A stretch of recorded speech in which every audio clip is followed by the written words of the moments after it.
जब हमारे पुण्य अक्षीण हुए, समाप्त हो गए, तो इसने फिर नीचे पटक दिया यहाँ पृथ्वी लोक पर। तो जब तक हमारे पुण्य रहे तभी तक तो हमें कोई याद नहीं आया भगवान, और जब यहाँ बिरान माटी हुई फिर परमात्मा ढूंढने लगे, तब इसको पता था कि ये फिर चाह होगी इनको भगवान की। जब इंसान दुखी होता, जैसे बच्चा भूखा नहीं होता तब तक तो खेलता रहता है, जब उसको भूख लगती है तब माँ माँ करता फिरता है, माँ माँ माँ, जो उसको दूध पीने वाला बालक। तो पुण्यात्मा ऐसे ही जब तक हम वहाँ अपने पुण्यों से परिपूर्ण थे तब तक तो हमने भगवान याद आया नहीं, और जब हमारे ऊपर आपत्तियाँ आती हैं तब हम परमात्मा की तलाश करते हैं। तो काल भगवान को पता था कि आत्मा भगवान की टो में जरूर चलेगी, उसके लिए इसने क्या किया, ये 4 वेद रख दिए, इसमें माथा मारे जाएंगे ये। इन चारों वेदों में ब्रह्म की साधना की विधि तो ब्रह्म तक की है, और ज्ञान पूर्ण परमात्मा का विशेष रूप से है। अब ये ऋषियों ने क्या किया कि वेदों को पढ़ा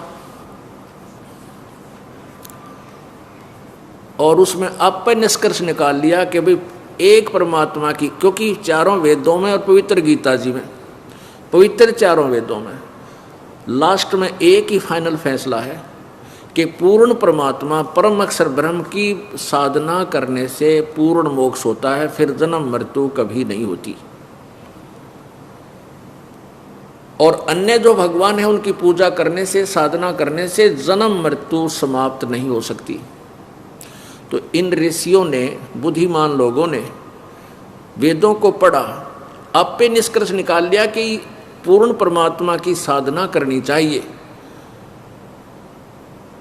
अन्य किसी प्रभु की, किसी देव की साधना नहीं करनी चाहिए। उन्होंने ये निष्कर्ष निकाल लिया और दृढ़ मन कर लिया कि हम एक परमात्मा की भक्ति करेंगे, पूर्ण परमात्मा की। और उसमें उन्होंने देखा कि यजुर्वेद अध्याय नंबर 40 के श्लोक मंत्र नंबर 15 में कि ओम कर्तु समर किलवे समर कर्तुम समर, तो उन्होंने फाइनल कर लिया कि उस पूर्ण परमात्मा का नाम ओम मंत्र है। उन्होंने निष्कर्ष निकाल लिया कि ओम के अतिरिक्त हम कोई मंत्र नहीं जाप करेंगे। उन्होंने ऐसा ही किया, ओम नाम का जाप किया, और बहुत समय तक, पहले सतयुग में कई लाखों वर्ष की आयु होती है इस मानव की, काफ़ी समय तक, हजारों वर्षों तक ये बैठा रहा और ओम नाम का जाप करता रहा। साथ में इस काल भगवान ने एक अड़ंगा और फंसा रखा है।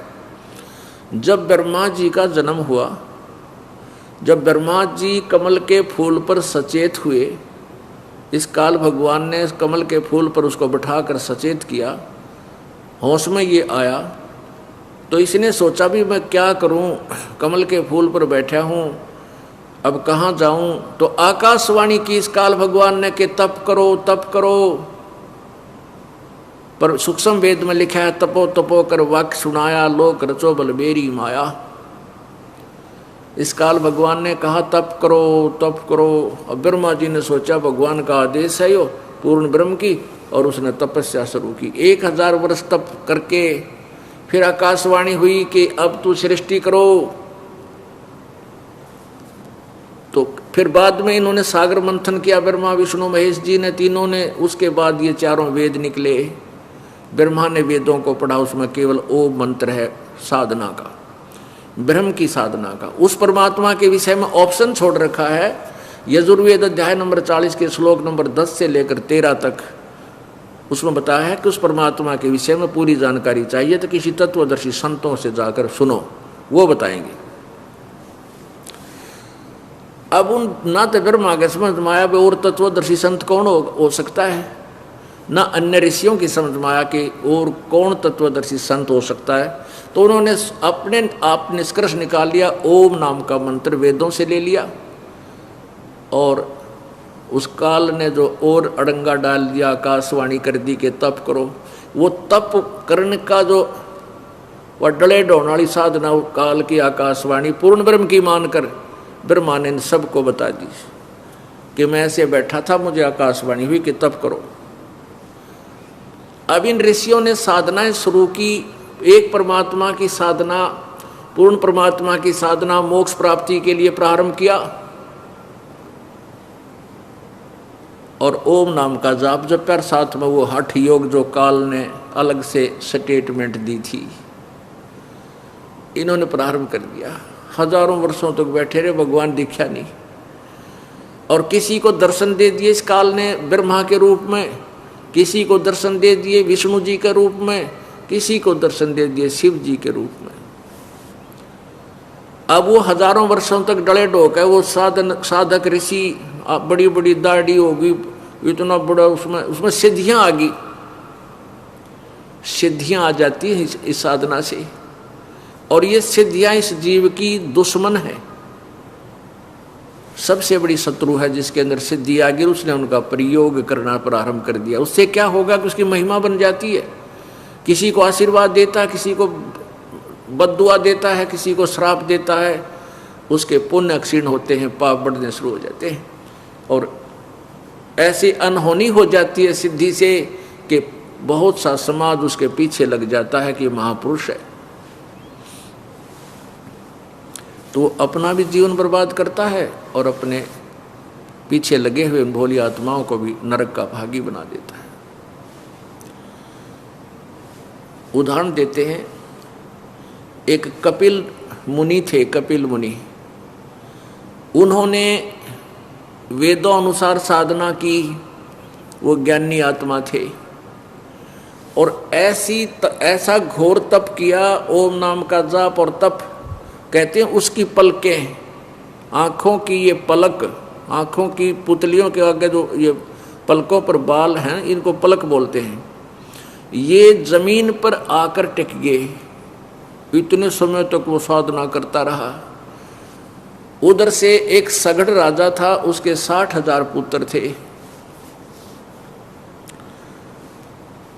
किसी संत ने, ऋषि ने, गुरु ने राजा सगड़ से कहा कि आपके 60,000 पुत्र हैं, और एक नियम बताते हैं कि जो कोई व्यक्ति एक तालाब बना दे छोटा सा, एक बगीची लगा दे, और उसमें एक कुआं खदवा दे, एक कुआं बनवा दे पानी पीने के लिए, तो उसको एक अश्वमेघ यज्ञ तुल्य पुण्य होता है। अब राजा सगड़ ने अपने 60,000 पुत्रों से कहा, पुत्रों ऐसे ऐसे ये ऋषि जी सलाह दे रहे हैं, और आप ये काम कर लो, पुण्य कमा लो। तो उन्होंने जगह जगह तालाब बनाने शुरू कर दिए, गड्ढा खोदना, वो कुआं बनाना शुरू कर दिया, और एक बगीची लगानी शुरू कर दी। अब उसका विरोध हुआ कि भी तुम सारे जगह पर ये गड्ढे खोद दोगे, तालाब बना दोगे, कुएं खोद दोगे, तो फिर इसको खाने, इसके ऊपर अन्न कैसे उपजाएंगे। एक पौराणिक कथा भी है कि जैसे पृथ्वी एक देवी है जो पृथ्वी के ऊपर कंट्रोल करती है, उसका नाम भी पृथ्वी है, पृथ्वी देवी बोलते हैं, जैसे पदवी बना देते हैं, वो इसकी इंचार्ज है। तो वहाँ गई, वो विष्णु जी के पास गई और कहा कि भगवान ऐसे ऐसे मेरे को तो बर्बाद कर दिया। विष्णु जी ने कहा, किसने बर्बाद कर दिया? कि एक सगड़ राजा है, उसके 60,000 पुत्र हैं, और उनका तीसरी शरण उठ रही है कि उसने सारी पृथ्वी खोद डाली, ये मेरे ऊपर वहाँ कोई जीव रह नहीं सकेगा, सब मर जाएंगे भूखे, एक जल पीने से थोड़ा ही काम चलेगा। तो विष्णु जी ने कहा कि आप जाओ, मैं करता हूँ व्यवस्था। वो वापस आएगी। अब विष्णु जी ने टेलीफोन किया इंद्र जी के पास, स्वर्ग के राजा के पास। स्वर्ग के राजा को पदवी प्राप्त होती है यज्ञ करने से, पुण्य करने से, और उसके शासन काल में यदि कोई इंद्र की पदवी प्राप्त करने योग्य कोई ऐसा पुण्य कर्म कर ले तो इंद्र को वहां से हटाकर पदवी से उसको उसकी पदवी दे दी जाती है। इंद्र को ये चिंता बनी रहती है कि तेरे शासन काल में कोई ऐसे शुभ काम ना कर ले, तेरी पदवी प्राप्त कर ले। भगवान विष्णु जी ने कहा कि ऐसे ऐसे कहाँ सो रहे हो आप? और ऐसे राजा सगड़ के पुत्र यज्ञ कर रहे हैं, कहीं तेरे राज को खतरा ना हो जा। ये राजनीति होती है। अब इंद्र ने वहाँ से 2 अपने दूत भेजे। उधर से राजा सगड़ के पुत्रों ने एक घोड़ा रखा हुआ था।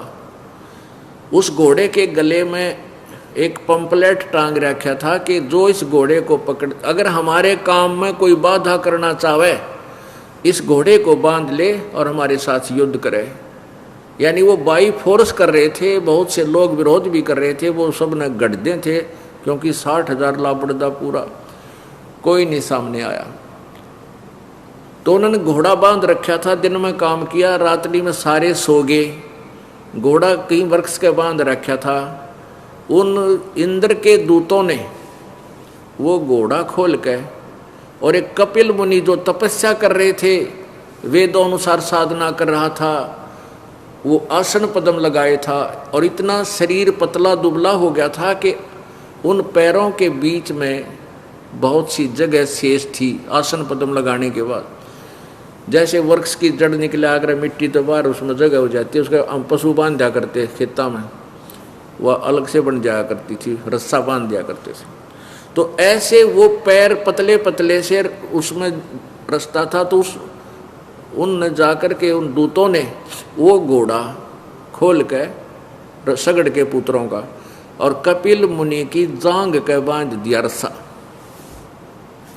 और बांध के आगे। जब वो सुबह उठे 60,000 सगड़ के पुत्र, उन्होंने देखा कि भी हमारे घोड़े को किसने खोल लिया। घोड़े की पैड़ देखते देखते वो पूरा टोल वहाँ पहुँच गया कपिल मुनि के पास, और कपिल मुनि के जाके उन्होंने बाले, ईखों में बाले या बराबरों में नो बाले चुप अड़ा दिए चारों तरफ से, और कहने लगे, ओ कमबख्त, तूने हमारे घोड़े को खोलने की हिम्मत की है, खड़ा हो तू, युद्ध कर। अब ऋषि का दर्द हुआ उन बालों की नोक का, उसको बड़ा क्रोध हुआ। उसने क्रोध में वो पलकें उठा दिया से, वो धरती पर टेक रही थी साधना करते करते, और पलकें उठा करके ऐसे क्रोध दृष्टि से देखा। ऐसे वो कहते उसकी सिद्धि से वो तो ऐसे एटम बम बन गए, अंदर से तीर निकले लाखों की संख्या में, और 60,000 सगड़ के पुत्रों का वहाँ ढेर कर दिया। अंदर से आँखों से निकले हुए तीरों से सभी का नाश हो गया। तो पुण्यात्माओं, इस काल ने हमें इतना भ्रमित कर दिया कि हम परमात्मा की पहचान भूल गए। अब उस कपिल मुनि का इतना बोलबाला हो गया, जब कोई वो राजा सगड़ के पुत्र ना किसी राजा के काबू आ रहे थे ना जनता के, और एक ऋषि ने उनका सफाया कर दिया, तो पूरी पृथ्वी पर कपिल मुनि की जय हो। भगवान भूल गए, कपिल मुनि का पीछे लग गए। अब उस कपिल मुनि के साथ क्या बनेगा? अब वो कुछ दिन जो ओम नाम का जाप किया वो ब्रह्मलोक में जागा।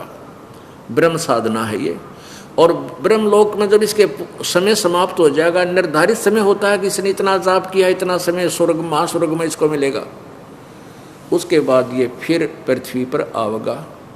और जो इसने पाप किए हैं, जैसे ये 60,000 सगड़ के पुत्र मार दिए, ये कोई बात ऋषि की थी? भाई अपना बात करो बेटा, क्या बात है, तुम्हें क्या मिसअंडरस्टैंडिंग होगी? और सारी बताता भी मैं तो भक्ति कर रहा था, मुझे पता नहीं पुत्रों कौन इसको ले आया, किसने बांध दिया, प्यार से उनको समझा देता। अब उसका एकदम शरण उठी, वो सारे मार दिए, तो वो पाप उसके लग गया। साधना ब्रह्म तक की सोच करनी प्रारंभ की थी पूर्ण परमात्मा की, लेकिन काल के द्वारा इनकम्प्लीट ज्ञान वेदों में जो दिया हुआ है वही हमारे को पहुंचाया। वो कंप्लीट नॉलेज था, जो कंप्लीट स्पिरिचुअल नॉलेज था, यानी पूर्ण अध्यात्म ज्ञान था, वो सूक्ष्म वेद में वो छुपा दिया।